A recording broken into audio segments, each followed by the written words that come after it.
So it's Saturday 1st of August and I don't immediately see any Brummies here.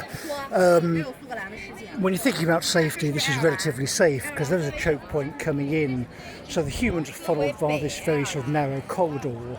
So if you've got a large steel bar that's sharpened, you can probably slash multiple people's necks at once, cut their heads off, sending loads of heads sort of rolling down the way, and given the sort of lackadaisical nature in the modern world, you'd probably get quite a few before I'd be noticed.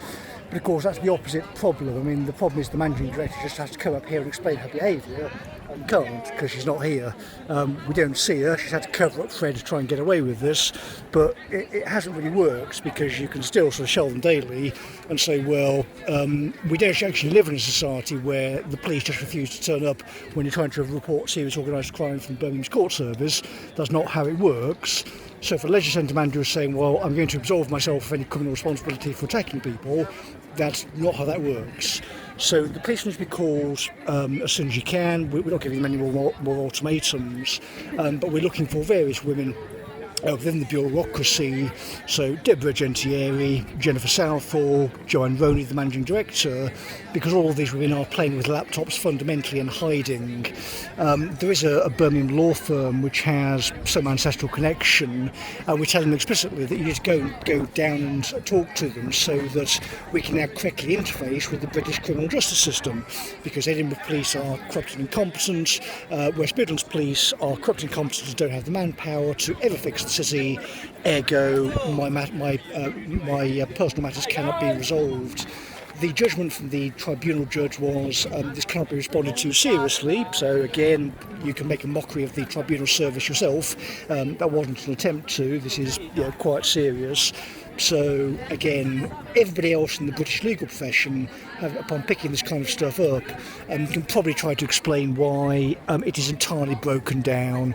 So it's quite clear to everybody that if you were to be arrested in Birmingham, you just wouldn't get a fair trial. There's no way that's going to happen. And even with that law firm, sitting in the city, I wouldn't actually entrust my life to them, hence getting out. And they've demonstrated why, frankly, I shouldn't entrust my life to them as well, given that we're still here, close to a year later.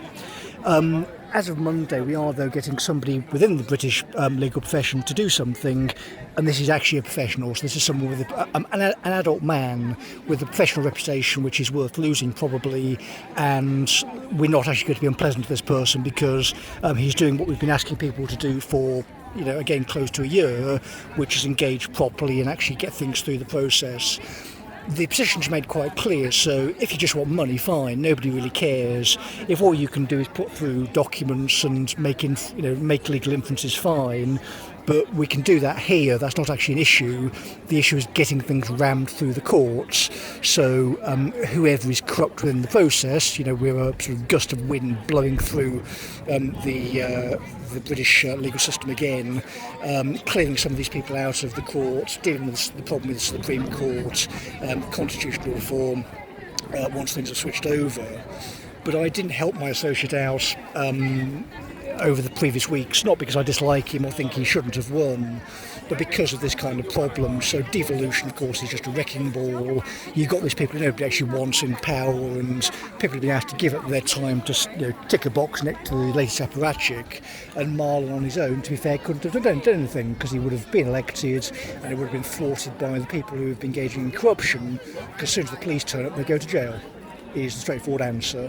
So you've got a guy coming into politics who is motivated by one thing, which is justice. Yeah, so you've let me and my family down, we're coming for revenge, which is a totally reasonable manner to hold. In Christian ethics, there is forgiveness, but forgiveness implies contrition. So somebody knows what they've done is wrong, or there is some punishment for it, and then you forgive them in a sort of a general sense for their transgressions, so you can move on. But Birmingham's transgressions are, of course, by the second.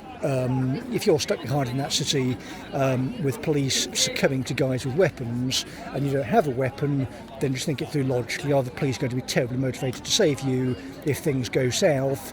Well, they weren't in my case, I can assure you.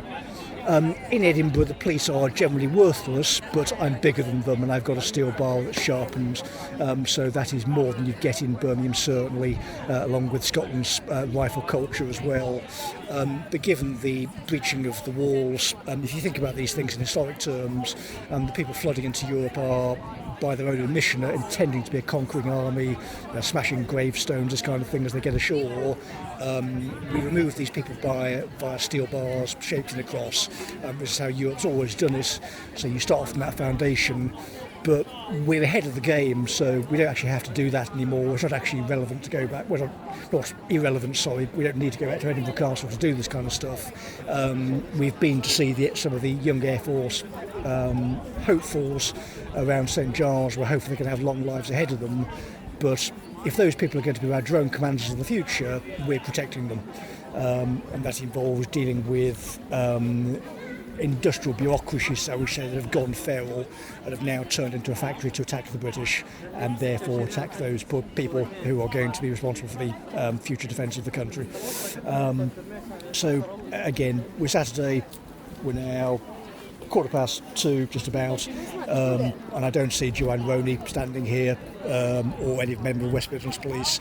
So if anybody in the country can find her, stick a camera in her face, ask her sort of basic Socratic questions as to what she's doing, and she may want to consider giving all the money she's received back to the City of Birmingham unless the equity can be found. The vault's going to need to be checked, it's going to need to be cranked open, and she's going to need to point to where the equity is. So where is it? Can you account for it? Proper accounting practices for the equity. If she can't, she's going to need to be arrested, and of course all the people engaged in joint enterprise, so Fern, Gentieri, Southall, all those little crooks are going off to prison. So if you can, get me in contact with the West Midlands Police Officer, please. We're now Saturday 1st of August standing by Edinburgh Castle.